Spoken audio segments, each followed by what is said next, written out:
हुकूमती अरकान उनके तो जहाँ तक के वज़रा का ताल्लुक़ है, उनका तो उन्होंने ये बनाया कि जी वो तुर्की के हमारे मोहतरम सदर अर्दोगान साहब आए हुए हैं, वो तो समझ में आई, लेकिन मेंबरान का मौजूद ना होना शो करता है कि हुकूमत कितनी दिलचस्पी रखती है इस एक सेकंड जी, ज़रा मुझे डिस्टर्ब हो रहा हूँ जी मैं तो जी। बहरहाल शिबली साहब, ये इनकी मर्जी है। अवाम छोटी मोटी मौसीकी आपकी और अली भाई की भी चल रही थी, ये चलते ही रहता है। काफी छात्र किस चीज़ की? अभी जब मैं बोल रहा था हल्की फुल्की मौसीकी चल जाती। ठीक नहीं, वो आप मेरे जो उसमें बैठे हैं। अच्छा जी जी, आप अपने बात करें। बात यह है जी कि जब हम देखते हैं कि एक फ़ारसी के बहुत बड़े शायर बेदल, उन्होंने एक मिसरा कहा था जो कि पाकिस्तान की सूरत हाल पे लगता है कि उन्होंने हमारे लिए लिखा था। जब हम आज़ाद हुए और अब तक का सफ़र, उसको उसने 3 लाइनों में बताया है। तो वो क्या है? 3 लफ्ज़ों में बल्कि, शब रफ्त सहर नशुद शब आमद, यानी कि रात गई सुबह नहीं हुई, रात आ गई। हमारी मुल्क की सूरत हाल भी कुछ इसी तरह की है कि हम समझते थे कि हम आज़ाद हो गए हैं और यहाँ पे हम अपने मज़हब, अपने कल्चर और अपनी रवायात के मुताबिक, अपने इस्लामी तमद्दुन के तहत हम अपनी ज़िंदगी गुजारेंगे। एक खुशहाल पाकिस्तान होगा जिसमें कि इंसाफ भी होगा, जिसमें कि लोगों को रोज़गार के मौके भी मिलेंगे और हर तरफ अमन होगा। लोग अपनी प्रॉपर्टी और अपनी जानों को महफूज समझेंगे।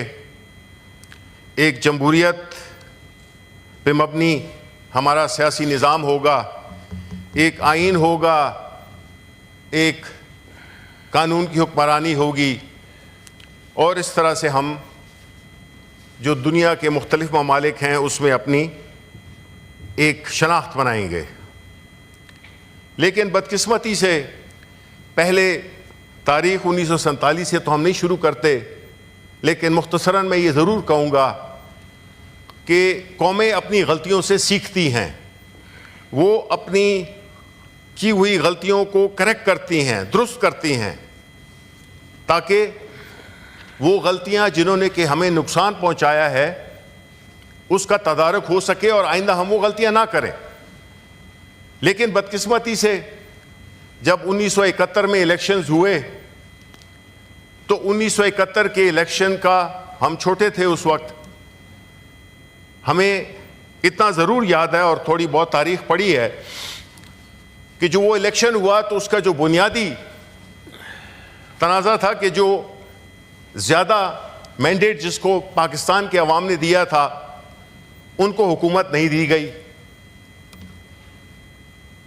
और वो इस मगरबी पाकिस्तान में कुछ सियासी पार्टियां थीं जो कि आज भी हाउस में बैठी हुई हैं, वो उन्होंने सहूलतकारी की और वो मैंडेट जो कि पाकिस्तान के अवाम मेजॉरिटी ने दिया था वो उनको नहीं मिला। नतीजतन मुल्क दो लख्त हो गया। इमेजिन, आप सोचें कि इससे बड़ी बदकिस्मती क्या हो सकती है कि एक राय शुमारी हो, इलेक्शन हो, उसमें एक पार्टी मेजॉरिटी लेती है, हम उनको डिनाई करते हैं उनका हक, यानी कि पाकिस्तान के अवाम को डिनाई करते हैं, क्योंकि नुमाइंदे तो चुने हुए होते हैं पाकिस्तान के अवाम की वजह से। मुल्क दो नीम हो गया। हमारे लगता है कि सर पर जू तक नहीं रहेंगी और हमने मुसलसल मुतनाज़ा उसके बाद इतनी बड़ी गलती और इतनी बड़ी कीमत अदा करने के बाद भी हमने अपने इलेक्शंस को साफ और शफाफ तरीके से नहीं करा सके। उसकी लेटेस्ट एग्जांपल पिछले साल 8 फरवरी का इलेक्शन था, जिसको कि अभी कुछ ही दिन हुए, 1 साल पूरा हो गया।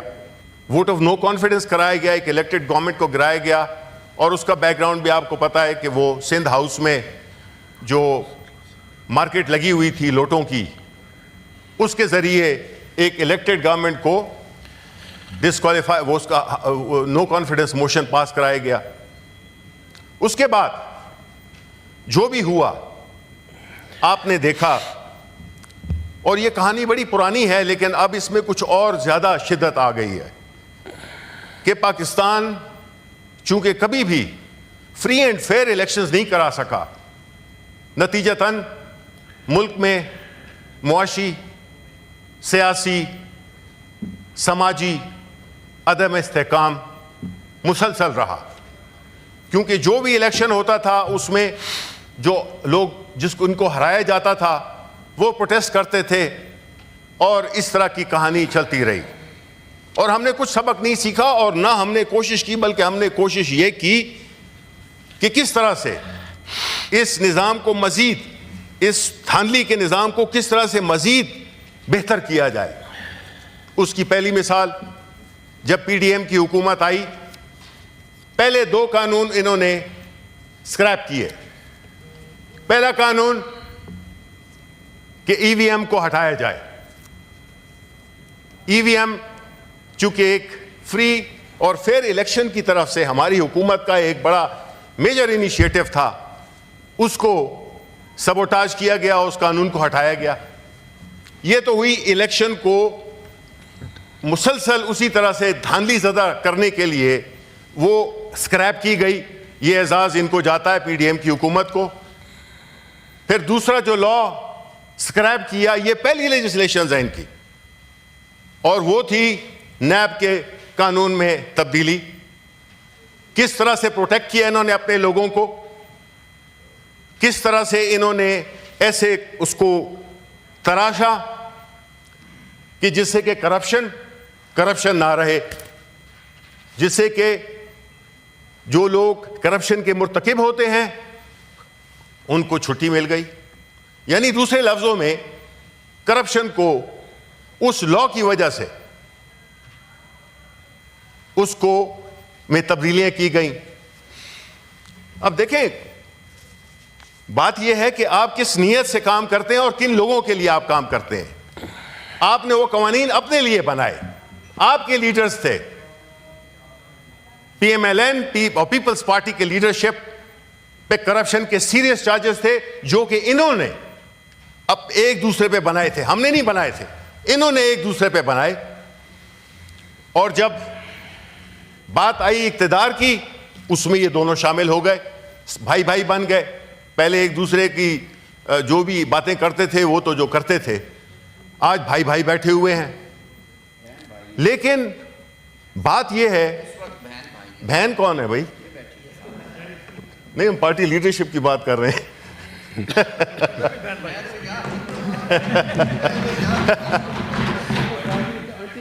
जी प्लीज प्लीज प्लीज। अच्छा जी, नहीं देखें नो चेयरमैन साहब, बात यह है कि यह मुल्क हम सबका है, और किसी एक खास तबके को जो कि अशराफिया है उसको यह हक नहीं पहुंचता कि वो इस मुल्क के 25 करोड़ आवाम की जिंदगियों से खेले, उनके मुस्तकबिल से खेले, उनकी खुशहाली से खेले, उनकी जानों से खेले, उनकी प्रॉपर्टी से खेले। यह हक इनको कोई चीज किसी भी सूरत में नहीं दिया जा सकता, क्योंकि अगर यह हक दे दिया जाए, जो कि इन्होंने खुद इस वक्त छीना हुआ है, तो मुआशरा केओस और एनार्की की तरफ जाता है। अब जो इदारा जिम्मेदार होता है इलेक्शन कराने का, वो होता है इलेक्शन कमीशन ऑफ पाकिस्तान, और उसका जो आर्टिकल 224 के तहत, और अगर आप चीफ इलेक्शन कमिश्नर का हल्फ पढ़ें तो आपको ये अंदाजा होगा कि ये उनकी कॉन्स्टिट्यूशनल ड्यूटी है कि वो इंश्योर करें फ्री एंड फेयर इलेक्शंस को।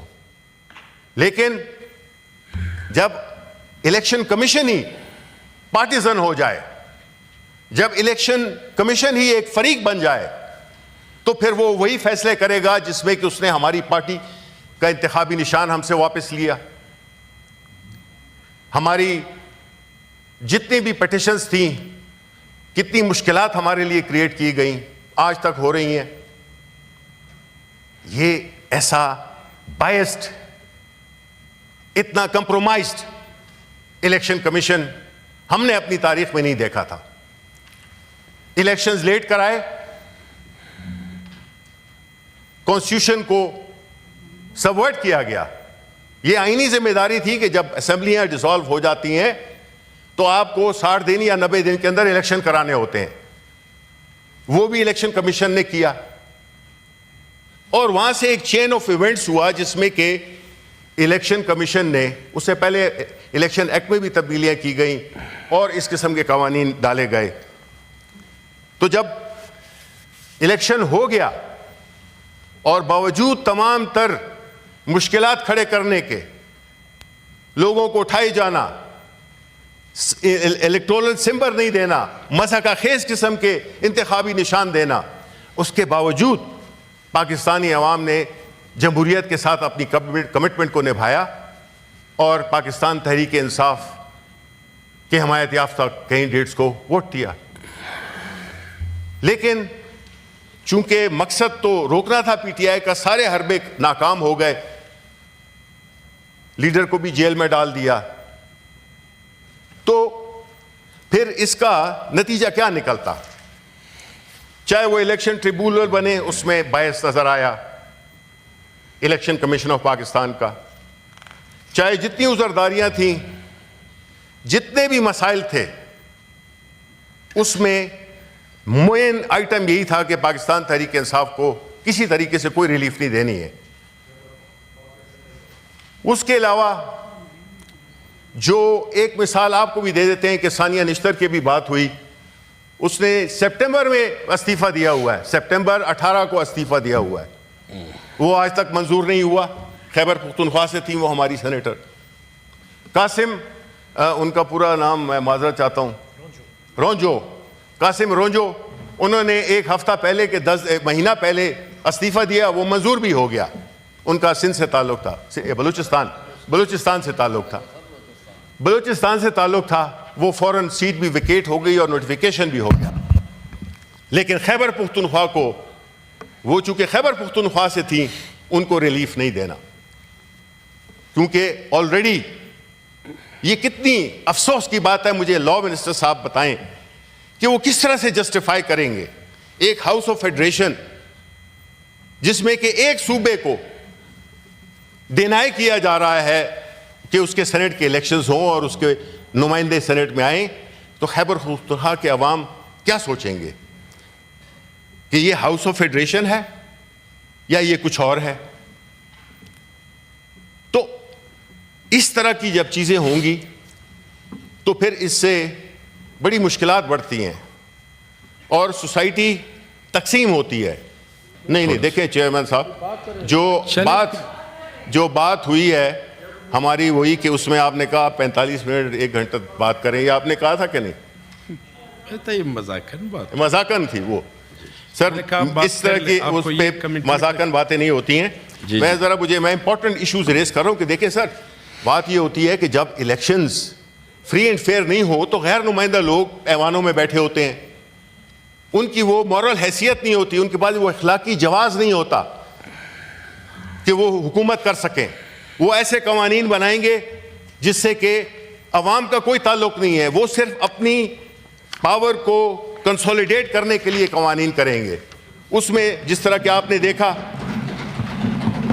कि जो लॉज पास हुए जिसमें कि peaceful assembly and public order act को ले लें, 26वीं तरमीम को ले लें, फिर पीका के लॉज को देख लें, यानी ये कवानीन बुनियादी तौर पे अवाम के लिए नहीं है। ये हुकूमत को वो आईनी पावर्स देना जिसको कि आइन का लिबादा दे दिया जाता है और हम उसके नताइज हम देख रहे हैं। तो जो भी जड़ है इस सारे मसाइल की, वो ये है कि इस मुल्क में कभी फ्री एंड फेयर इलेक्शंस नहीं हुए। जिस दिन आप हमारे हमसाए मुल्कों को देख लें, उधर कभी भी ये इस किस्म की पॉलिटिकल स्टेबिलिटी आई है। हमसे 4 गुना तादाद में ज़्यादा हैं वो, हमसे बहुत बड़ा इलाका है, हर किस्म का मजहब, हर किस्म की कौमियतें वहाँ पे हैं। क्यों नहीं हुआ? क्यों वो तरक्की कर रहे हैं? क्यों हम आज जवाल पजीर हैं? क्यों हमारे लोग मुल्क छोड़ के जा रहे हैं? अगर आप देखें आज का अखबार, ये मेरी बात नहीं है, नैब के चेयरमैन लेफ्टिनेंट जनरल रिटायर्ड नज़ीर भट्ट का बयान है। उन्होंने लिखा है कि पाकिस्तान से 25,000 लोग, फ्लाइट ऑफ कैपिटल, 25,000 लोग दूसरे मुल्कों में शहरियत लेने के लिए यहां से चले गए हैं, बायर और इन्वेस्टमेंट। अब 25,000 अगर $1,00,000 भी, बिकॉज नेशनलिटी आपको कोई ये $1,00,000 में नहीं मिलती है, लेकिन $1,00,000 भी लगा लें तो ये $40 अरब बनते हैं जनाब चेयरमैन, जो मुल्क छोड़ चुका है। इसके साथ साथ ब्रेन ड्रेन भी हुआ है। इसमें यही उन्हीं के खिताब से, उन्हीं से ये मैं वो करता हूं कि जब ये मुल्क लोग छोड़ के जा रहे हैं तो क्यों छोड़ के जा रहे हैं? अगर यहां पे दूध और शहद की नहरें बह रही हैं तो क्यों लोग जा रहे हैं? वो लोग जो कि नेशनलिटीज लेने के लिए बाहर जा रहे हैं। फिर एक और जो हकीकी पाकिस्तान है गुरबा का, उन नौजवानों का जो इस मुल्क में अपने मुस्तकबिल नहीं देख रहे, वो बेचारे कश्तियों में डूब जाते हैं। ये कौन अपने मुल्क को छोड़ना चाहेगा चेयरमैन साहब? जब उसको सारी चीजें मुयस्सर हों, वो क्यों नहीं? और चीजें क्या मुयस्सर हों? ये है कि कानून की हुक्मरानी, ह्यूमन राइट्स की respect, freedom of speech, implementation of contracts, property rights. क्यों करेगा कोई इस मुल्क में इन्वेस्ट जबकि आपके अपने लोग यहां छोड़ के जा रहे हैं? आप $2 अरब के लिए, $1 अरब के लिए हम खैरात मांग रहे हैं। कोई भी आप उसको नाम दे दें, बैंकिंग का या फाइनेंस का, है खैरात, आप भीख मांग रहे हैं। और यहां पे 40 अरब तो ये बड़ा कंजर्वेटिव फिगर है, मुनासिब नहीं, इसको एक्सपेंड करते हैं जी। 40 आपकी जो मर्जी है जी, आप वो करें, मैंने तो वो किया है कि $40 अरब तो बहुत कम वो है। अब इतने ऐसे हालात में अगर हम कहेंगे जी सब अच्छा है, कुछ भी नहीं हो रहा, मुल्क में खुशहाली है, मुल्क में एक बड़ा ही अच्छा माहौल है, इन्वेस्ट कौन करेगा? आपके पाकिस्तान के लोग बाहर जा रहे हैं तो बाहर के लोग यहां पे क्यों आएंगे? OPIA की प्राइवेटाइजेशन में आपने देख लिया, वो इस्लामाबाद एयरपोर्ट की आउटसोर्सेज में आपने देख लिया। एक गाहक आपको मिला, वो मेरे वाले साहब का एक शेर है, मिला था एक ही गाहक सो हम भी क्या करते, सो खुद को बेच दिया बेहिसाब सस्ते में। अब जब आप के मुल्क में कोई किसी भी इदारे को खरीदना नहीं चाहता, नेशनल एयरलाइन को एक गाहक आता है, वो भी कोई प्रॉपर्टी की डीलिंग में, आप मुख्तसर करें, ठीक है ना? तो मैं मुख्तसर करता हूं, बस 5 मिनट और मैं खत्म करता हूं। 2 मिनट में खत्म, 5 मिनट जी। देखें चेयरमैन साहब, बात यह है कि जिस तरह से अदालतों में मुकदमे चल रहे हैं, जिस तरह के PTI के लोग जेलों में हैं, पाकिस्तान की तारीख में कभी भी इतने सियासी कैदी नहीं थे जितने के आज हैं, और उनका एजाज़ इस हुकूमत को जाता है। ये इनकी सबसे बड़ी जमहूरियत के लिए इनकी वो थी कि जितने ज़्यादा आपने लोग PTI के जेलों में डाल दिए, जेलों में जगह ही नहीं रही है। इसी तरह हमें ड्यू प्रोसेस ऑफ लॉ नहीं मिल रहा, हमारे केसेस नहीं लगते, हमारी जमानतों के लिए नहीं होता, वो नहीं दी जाती। हमारे लीडर को जेल में सियासी मुकदमात कायम करके जेल में रखा हुआ है। तो इस तरह के हालात में पॉलिटिकल स्टेबिलिटी नहीं आ सकती चेयरमैन साहब। ये मुल्क के लिए जहर कातिल है। और आप जब जबर के जरिए आप चीज़ों को करेंगे तो जाहिर है कि फिर मुल्क में यहाँ पे क्यों लोग रहेंगे। ये फिगर्स जो कि एक नैब के इदारे ने उसने ये दिए हैं तो आप ये भी नहीं कह सकते कि नहीं जी ये तो अपोजिशन की वो फिगर है। तो हमें देखना होगा कि ऐसे हालात जो कि पैदा कर दिए गए हैं, इसमें इस तरह ये मुल्क चल नहीं सकता। इकॉनमी आपकी जवाल पजीर है। आप लाख कहें कि जी इन्फ्लेशन ये हो गई। पिछले 2 हफ्तों में जनवरी 17 से 28 तक, जनवरी तक, जो प्राइवेट बिजनेसमैन हैं 440 अरब रुपए, 440 अरब रुपए बैंकों को वापस किए कर्जे के, क्योंकि कारोबार ही नहीं है। आपकी जो लार्ज स्केल मैन्युफैक्चरिंग है, एग्रीकल्चर है, नेगेटिव ग्रोथ है। आपकी foreign exchange reserves window dressing है, वो पैसे आपके नहीं हैं, उसकी में से आधे वो डिपॉजिट्स हैं जो कि हमारे दोस्त ममालिक ने हमें दिए हैं। और ये क्यों है कि IMF जो है, तो पहली दफ़ा हमने ऐसी अनप्रेसिडेंटेड चीज़ देख रहे हैं कि जिसमें वो चीफ जस्टिस साहब से भी मिल रहे हैं। मैंने सुना है वो बार्स को भी खबर चल रही थी कि ये लॉयर्स के बार से भी मिल रहे हैं, और इसकी से इलेक्शन कमीशन को भी मिल रहे हैं। ये क्यों है ऐसा? आपने क्यों इस मुल्क को इस सतह पे पहुंचा दिया कि जो हमें अब पैसे दे रहा है वो हमें हमारे एक एक चीज़ को, हमारी एक एक जेब को वो टटोल रहा है। और चूंकि हमें छुपाने को बहुत कुछ है, तो इसलिए ये कोई अच्छी बात नहीं है। आप अदालतों का जो सिचुएशन बनी हुई है, शुक्रिया, आपने वकीलों को भी शुक्रिया, आपने, मैं बस 2 मिनट और 2 मिनट और 2 मिनट शुक्रिया जी, 2 मिनट मेहरबानी। वो ये है कि आपने जिस तरह से मुल्क को जिस सतह पे पहुंचा दिया है, उससे मुल्क का मुस्तकबिल, गरीबों का मुस्तकबिल, ख़वातीन का, नौजवानों का, उनके लिए अंधेरा ही अंधेरा नज़र आ रहा है। जो ख़वातीन पे जुल्म हुए हैं, उसका मेरा ख्याल है कि ये एक हुकूमत जो कि बैठी हुई है, इसको जवाब देना होगा कि ये कैसे इतने सियासत में चूँकि हमारा मुकाबला नहीं कर सकते, आवाम के दिलों में घर नहीं कर सके, तो ये कैसे अपनी एक इखलाकी कुव्वत या पब्लिक सपोर्ट तो इनके पास है नहीं, इनकी सियासत ख़त्म हो गई है। लेकिन ये बस जिद पजिद है कि जी हमने पेड़े के जरिए जो है तो हमने इससे अपना पहले इस मुल्क को चलाना है और मुल्क का बेड़ा गर्क कर दिया है। नतीजा जवाब मिले। बहुत शुक्रिया।